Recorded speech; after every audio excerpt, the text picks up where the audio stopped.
Today I'm meeting Steve Hudson, who's going to talk to us about his route to success and his path and his journey and how he's got to where he is today. So thanks for seeing me, Steve. You're welcome, sir. Good to see you. Very welcome. What I want to start with is where you're at now, and then we're going to go back through the journey of how you got to where you are now. So what do you do with your time? How do you enjoy it? What are your hobbies? Family, things like that. So you can tell us a little bit about the here and now.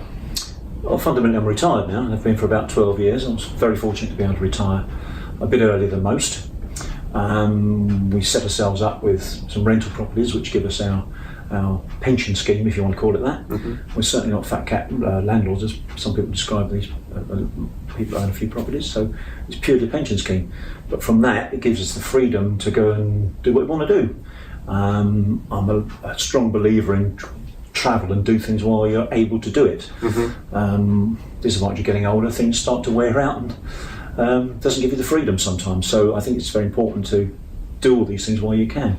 But obviously you need to be financially secure to do that. And to that end, we are fortunate enough to go and travel and go places.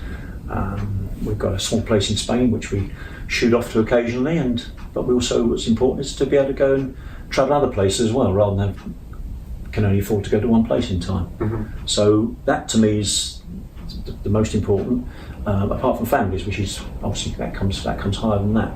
We're fortunate to have 2 grandchildren, one more on the way, and they live locally, which is absolutely fantastic. So we're very, very fortunate in that respect. We now live in this rather nice environment, which I rather like, but quite fortunate to be where we are today, I think. So you've obviously retired quite early, and you're able to do these awesome things. So I bet it's nice to have that time that you can see your grandchildren growing up and. Very much so. Very hard much work, so. though. They are extremely hard work. Harder work than work. They are, and our daughter only lives sort of 5 minutes drive away, so we'll probably see them a fair bit more than perhaps other people will see with their grandchildren. Got a friend of mine across the road. His face lit up the other day. We talked about his granddaughter, and she lives in California. Oh. So how often do you see that? So that's a real shame. So we are fortunate. Yeah, we are very fortunate in that respect. Yeah, that's good. So you've obviously you've worked hard to achieve, or worked smart to achieve your goals, and certainly property is a great mechanism for having that residual revenue that can help from a pension perspective and keep the money coming in, so that you can enjoy the finer things in life and to be able to make the most of time. But obviously you had to work to achieve that. It didn't just come to you. It doesn't just arrive. No, you're quite right there. It was a lot of work. So let's go back to school. All the way back to school. So from an academic perspective, would you describe yourself as an academic person, or not really? No, I wouldn't. But I was fortunate enough to go to Letchworth Grammar School, which I left at the age of 17. I was not a great academic achiever, but I was fortunate to get what the O levels in those days that I did get, and I was very fortunate to have a headmaster that obviously saw potential in me and arranged an interview to go to Kia's at Thamesford, Kia Limited, the building civil engineers. So I left school initially to become civil engineer, right. Which I really enjoyed working for Kia's, but they had a sort of a trainee system, if you like, which was sort of 7 or 8 years inside, and I liked the great outdoors. So I stayed with them for about 3 or 4 years. Ended up in the drawing office, and I did quite a few drawings for one of the London hotel at Heathrow Airport, and so I did a lot of that sort of stuff, but I was never content being inside. Okay, didn't tick those boxes that you wanted. I did say to them I'd like to be outdoors more than, and we did go out on site a little bit, to be fair, but not as I would do it. So I decided not to continue with that, which, for me it's turned out okay. I was, as a kid at school, I used to go into a garage at evenings and weekends, sweeping up and cleaning up the floors. A friend of my dad's who owned a garage in Letchworth, and when I opted out of Kia's, he said, I could do with somebody to do the menial tasks, if you like, serving petrol and do that sort of stuff, cleaning cars and things. Gradually that progressed to moving towards the sales side of things. And he wanted me to know the mechanical basics first, rather than just dive in and become a car salesman or car dealer, if you like to call it, without any knowledge. So he put me through the workshops, which was good. So you knew mechanically what you were talking about. Yeah. And then gradually moved into sales, a salesman, a sales manager, and then general manager. I couldn't go any higher because it was his business and he wasn't going to retire yet. So that's at that stage is when I went on my own, initially working from home. What age were you when you left Kia's? I was 17. Oh, when I left Kia's, early 20s, 21, 22, somewhere there. And you went straight from there to working in the garage? Yeah, back into working in the garage. Like I say, I was only doing evenings and weekends prior to that. Right. That's went into the garage then, and then worked through the levels, if you like, all the different departments, even being parts manager for a while, parts. So you know how things work, how to do these things. So you got to grips with the nitty gritty. So you became an expert basically in that. I wouldn't use the word expert necessarily, no, but certainly I knew the workings of a garage, how to find parts if I needed them. And same with Kia's, they probably started me off in the library and things. So if you want a reference, you know how to look up things. So yeah, I think it's quite important to have a background in things and know how to go, where to go, and to find out stuff you need the answers to your questions. Yeah, and what was the time frame of that journey from when you started there to getting all the way to general manager? Probably about 4 years, I should think, 5 years, possibly in that sort of order. Quite quick. Relatively quickly, yeah. Relatively quickly. I always enjoyed cars. I used to drive cars around his place at the age of 12 or 13 or something ridiculous around the forecourt. So I was always into cars to a certain extent. But yeah, then I decided to go on my own and become the car dealer. So what was there a tipping point? Because that's quite a big step from being employed to setting up your own business. It's quite a. There's a lot of pressure. It's a bit scary. Very. I remember There's no one to look to say, "I need your help." You know. No. It's a big step. We were very fortunate. We didn't have any children at that time. We had a very small mortgage. My wife was still working, so all I had to do literally was put the bread on the table, if you like.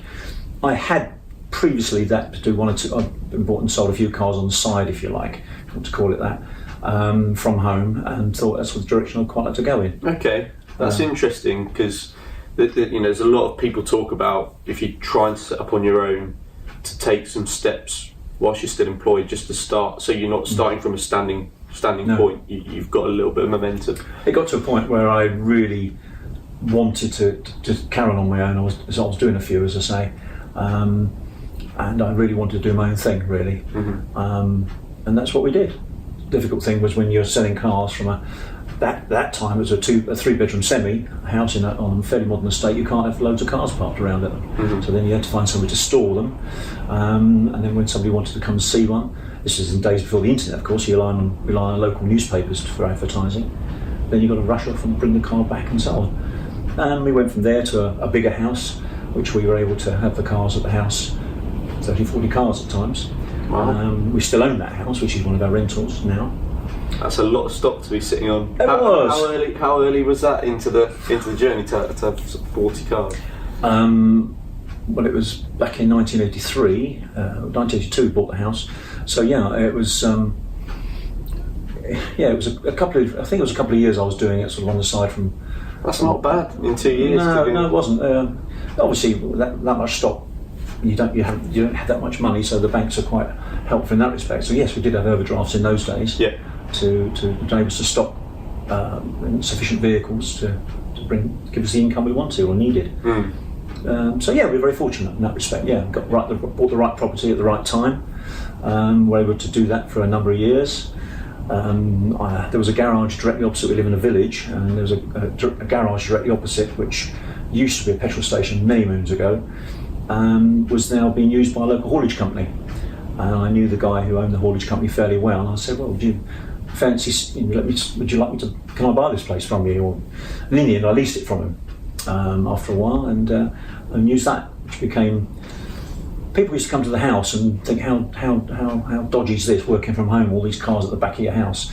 So it gave us more of a sense of respectability, if you want to call it that. Professionalism. Very, very much so. Very much so. And also, people come to the house. I even had a guy turn up on Christmas morning once. Oh, wow. So that was the problem. We were never left alone, which is the disadvantage of working from home in that sort of industry. There was very little work-life balance. It was tricky, yeah, absolutely right. So the garage was opposite. Yeah. I had the phones connected up to each other, so it was great. And I even had a sensor on the forecourt which would tell me when people were on the forecourt. So I'd go and talk to them. I never believed in pouncing on people. Talk about sales a bit later on. I never believed in that sort of stuff. So it was ideal. I was able to walk away from them. Of course, customers over the years got to know where I lived, so we did get odd ones banging on the door at odd, strange times of the day and night. But that's what we've got to put up with sometimes. Yeah. But at that time I was doing everything myself, even the cleaning and stuff like that, and a certain amount of mechanical stuff, big stuff I used to put out to other people and things. Then gradually we moved into a car cleaner and then a salesman, which gave me a bit more freedom. I thought it was important for me to be able to go to the kids' swimming galas and sports days and things like that. And I always thought that's very important to be able to do that. And being self-employed and doing how I used to do it, I was able to have that freedom to do it.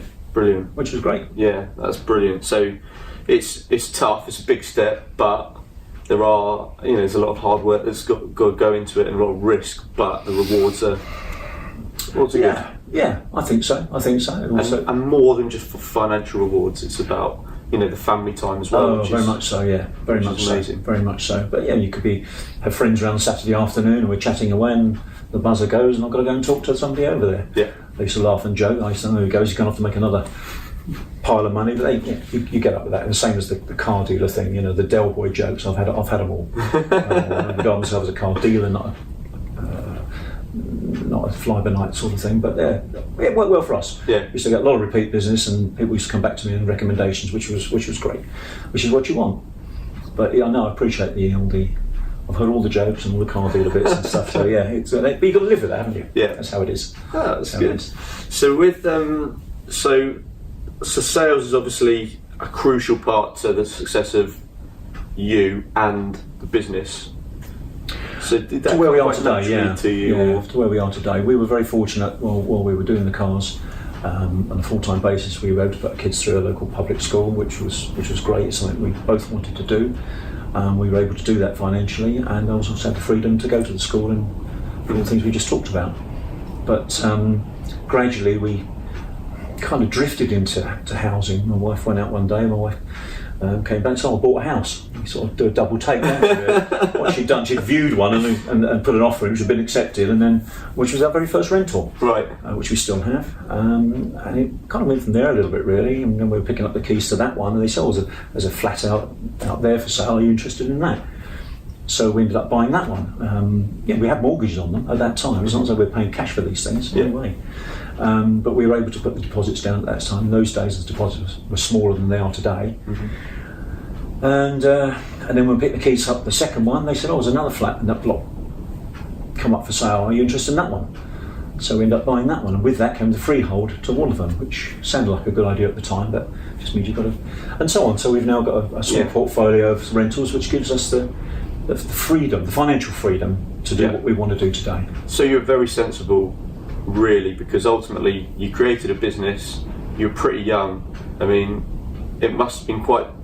You've been very disciplined to go right. We're going to invest in some properties, because I imagine whilst you were buying with mortgages and you were only putting down deposits, it must have been quite tempting at that age to just want to go and spend loads of money on other things. You can't. You've only got an amount of rent coming in, haven't you? Which helped with the overall amount you need to earn to run a family and have a lifestyle that you want. I'm a firm believer in whatever you're earning, you cut your cloth accordingly. Yeah. And you live to what's coming through the door. But you were sensible and you made those decisions to invest in property for the long term. It was the long term. It was for the long term, yes. It was very much so the long term. We were also fortunate with a house that we still had, that we used to have the cars from, we were able to get planning permission to sell off some land for building. So that also gave us quite a nice cushion, as you can imagine. And that got rid of some of the mortgages, pretty well all the mortgages we had on the rentals at the time, which was very fortunate. We then went on to, on a plot beside the house, we went on to build our own house, which I really enjoyed doing. I'm not a brickie or a plasterer, but I did a lot of the work there and learned an awful lot. Oh, amazing. And then we lived in that house for a number of years, and it was always going to be our key to the future, if you want to call it that, financially. And that's where we went. I'm not a builder, no, I'm not, but I learned an awful lot. Yeah. Which was great. So yeah, we moved from one thing to another while I was still doing the cars. Even during the early stages of building the house, I was still had the forecourt. Okay. Which was hard to do both. But it's interesting. So every step that you've taken. So you weren't hugely academic. You weren't that fussed about school, but then you went into work and you went into a job which was okay, but didn't tick the boxes for you. Then you went into cars and into dealerships. Then from that point, you continued to learn, really, because you learned all about the cars, all about the parts, how to fix them, and then into sales, and then into general manager, and then start your own business, and then you've gone, right, now I'm going to get involved with property, and then you learned about property. Absolutely. You learned to the extent of learning how to build a house. Yeah, very much so, yeah. The place we're sitting in now, I've done every bit of work that needed doing on it, but I like using these, and this thing, which I rather like doing. But both my brothers are more academics. One's a GP in New Zealand, and the other one was a director of a department in a public school. So they went in the academic route, which didn't suit me. But the way I've never regretted what we've done. Like I've already said, I had the freedom for the kids as they grew up, which was great. We were able to give them good holidays. I used to enjoy diving in my earlier years. I was a diver for 45 years, and we were always off to Cornwall and Isles of Scilly and places. So I was able to take the family and do all these sort of things, which is.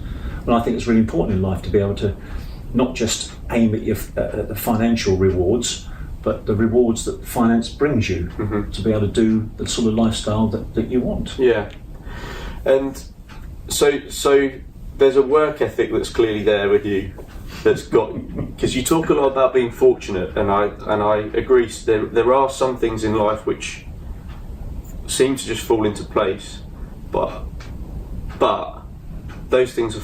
Some of those things have fallen into place because of your skill set and your work ethic, really. Would you not think? Well, people say sometimes you make your own luck, and I do think you do.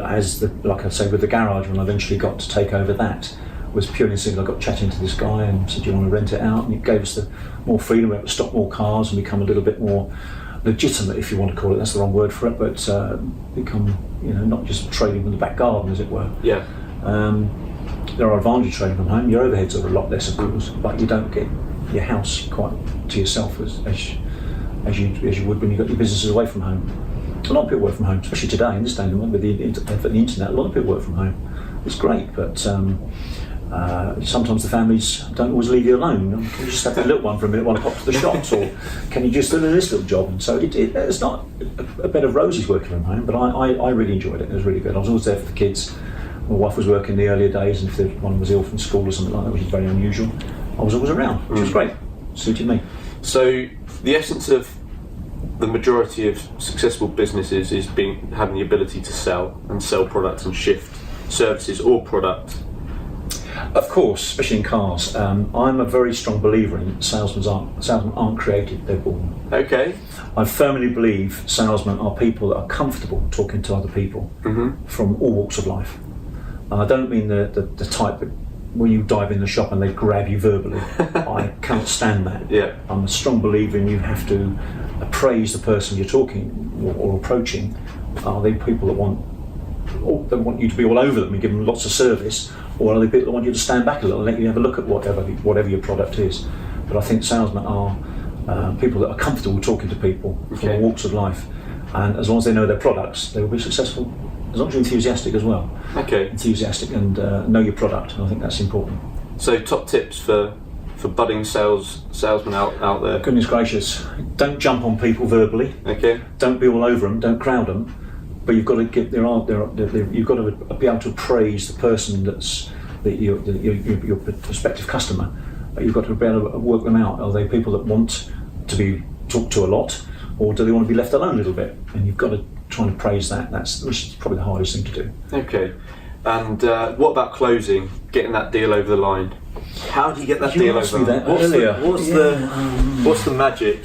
I never actually thought of me doing any closing.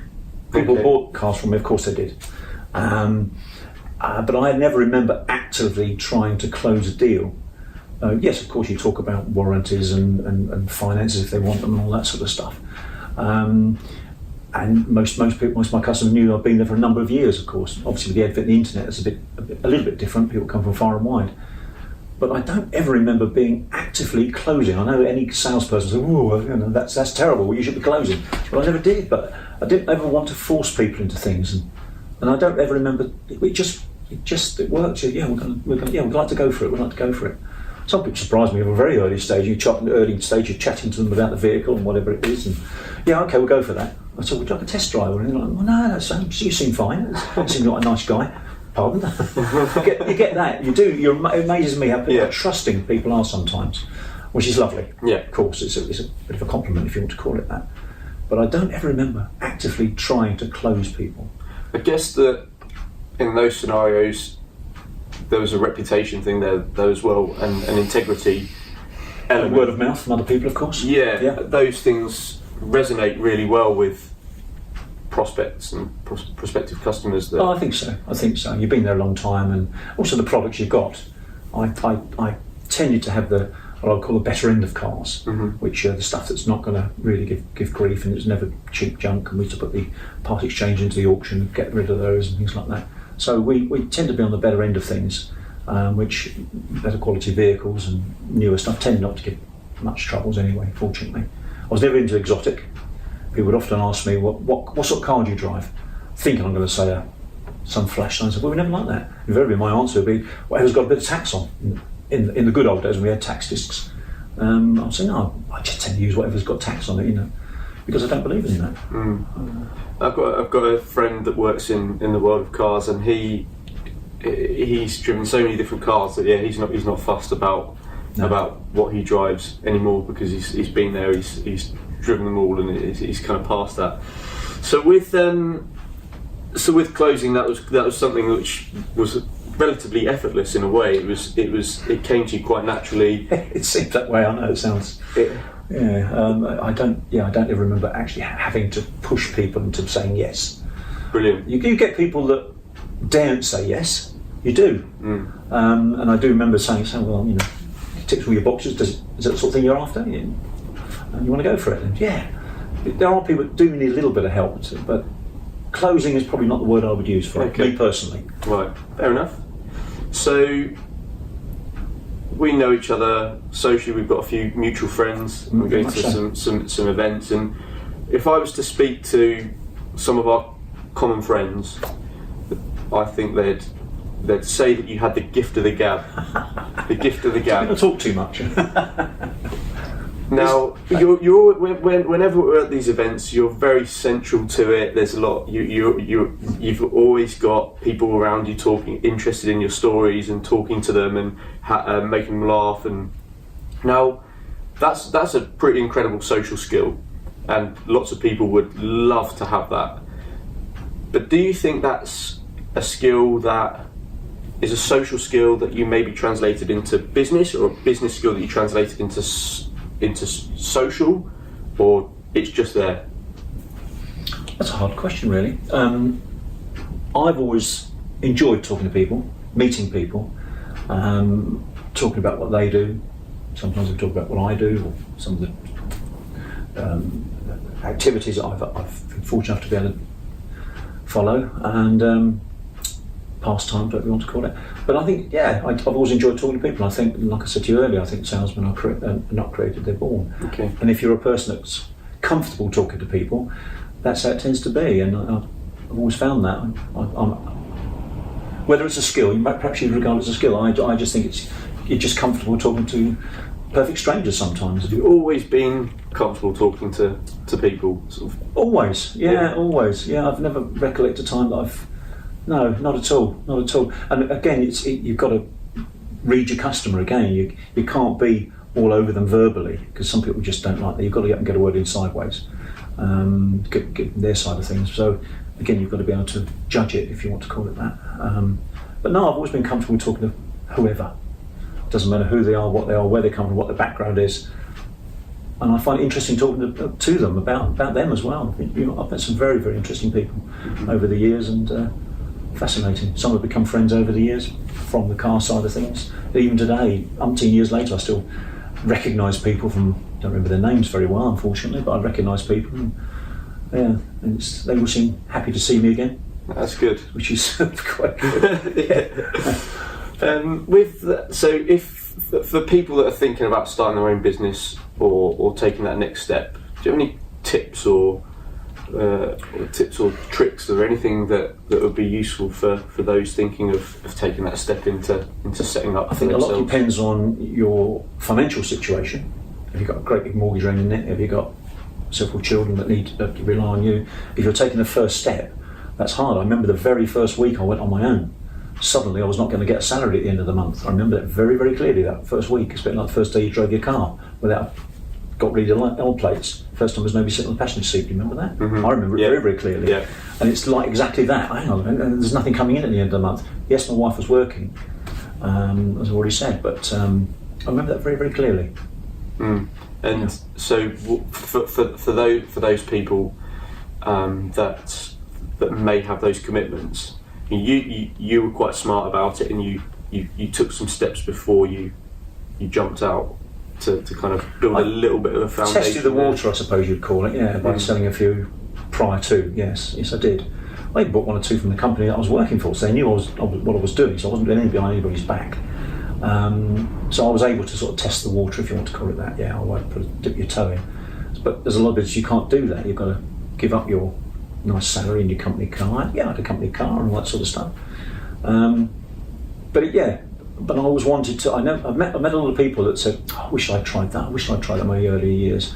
If only. I didn't want to get into my later years working for somebody else and think, if only I wish I'd done that. I wanted to at least try it. And we're never going to crash and burn. That was never going to happen. I was never going to waste lots of money. It was only a question of stocking what we could afford to stock at that time. And the mortgage I already said my wife could pay for and things like that on hers. So we were fortunate in that respect, but I appreciate a lot of people thinking, it'd be nice to do my own thing. There's a lot of things to consider, and risk, if you want to call it that. Managing the risk. Yeah, and there's no guarantees. But as long